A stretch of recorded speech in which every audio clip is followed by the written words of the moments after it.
Hey guys, welcome back to TNN Bricks, and today I have an extra special LEGO review for you. It is set number 4852, Spider-Man vs. the Green Goblin, the final showdown.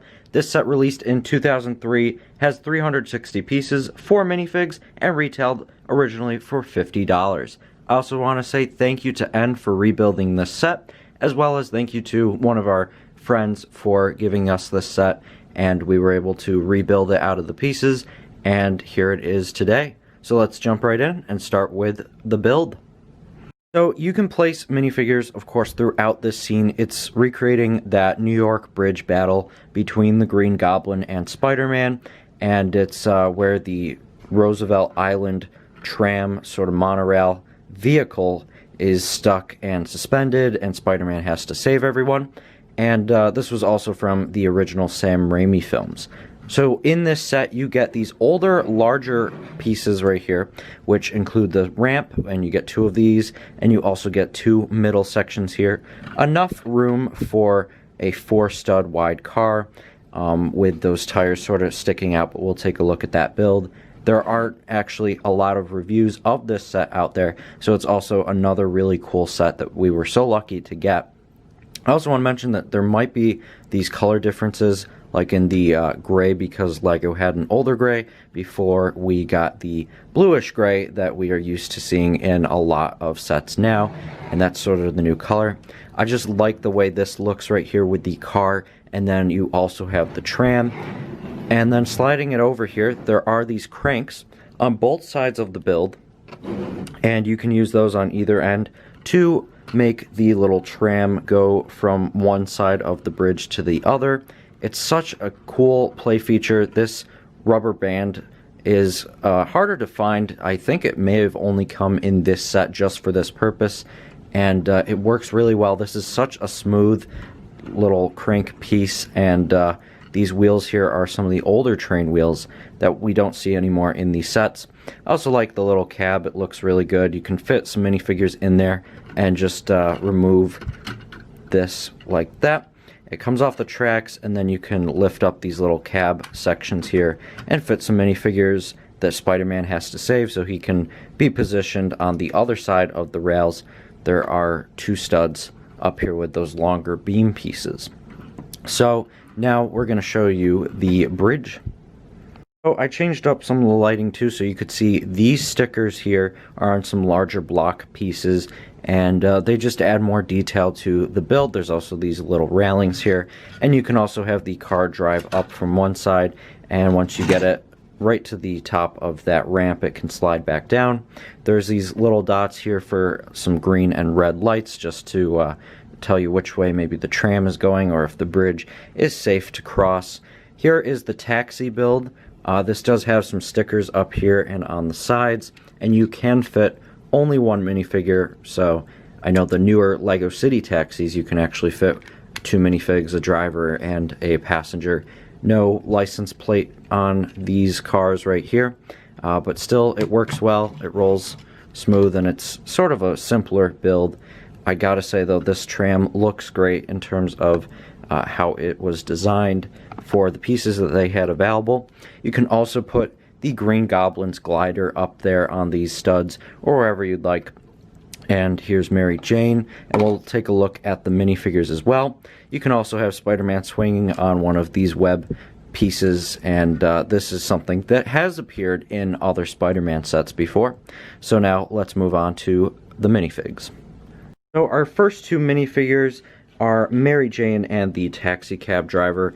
MJ comes with this really nice Hermione older hairpiece in orange. She also has a reversible head where she's screaming because the Green Goblin attacks her, and sort of a harder to find exclusive print that really only came in her minifigure form. And I also want to point out these guys do have yellow printing and molded heads, unlike the new licensed themes, which normally have the tan. This is before they switched to that, actually right before, because Harry Potter as well as Star Wars had the yellow heads also for licensed sets.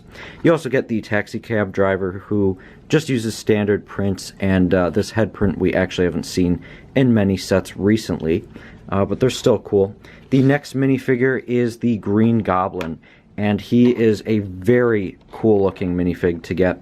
He comes with the glider build, which actually still holds up well in Lego form today. We've gotten several gliders in the past couple years of Spider-Man sets, but I love this Green Goblin minifig. He came out so well done for 2004, and he's got this really nice mold for the helmet with some gold teeth printing and eye printing, and also has a molded nose, which is a neat little addition to this minifig.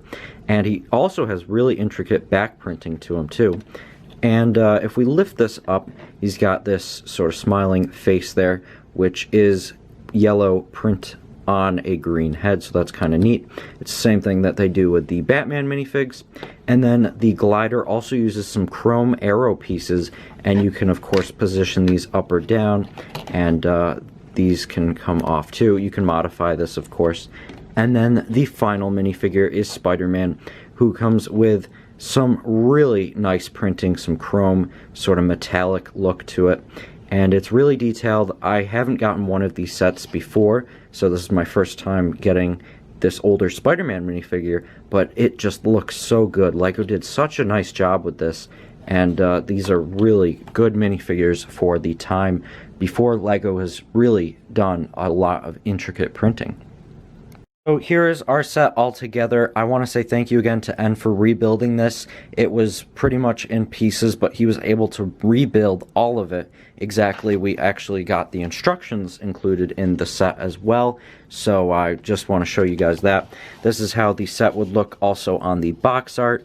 Spider-Man swinging and saving the day, and the Green Goblin is sort of attacking Mary Jane there. This is just a great set. I love the play features. For 50 bucks, you got a really large bridge build, and it's only 360 pieces. This is really what Lego should be going for with the price to piece count, you know, and value of the set in terms of the build. We've gotten a lot of expensive sets, $90 Star Wars sets with less than 500 pieces recently, and those vehicles are about this size right here, as long as the minifigures to the taxi, and those aren't big builds. This is a really good deal for Lego sets at the time, and this set also goes for a lot if you get it sealed. There's also some pictures of the other sets, another Green Goblin glider, which this Green Goblin actually didn't have the gold printing on there, so that's kind of neat. And you also had the exclusive wrestling outfit for Spider-Man, and that is a harder to find minifig.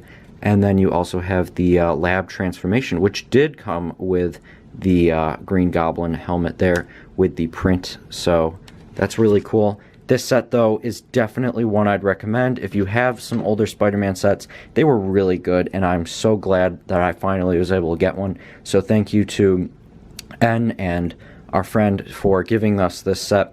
And yeah, we hope you guys like this review. Leave your thoughts in the comments below. Do you want us to add this to the city? Would you like to see another angle of it? Because we'd love to do that. It's such an awesome set. We'll see you guys next time. Please subscribe for more LEGO reviews. Thanks for watching.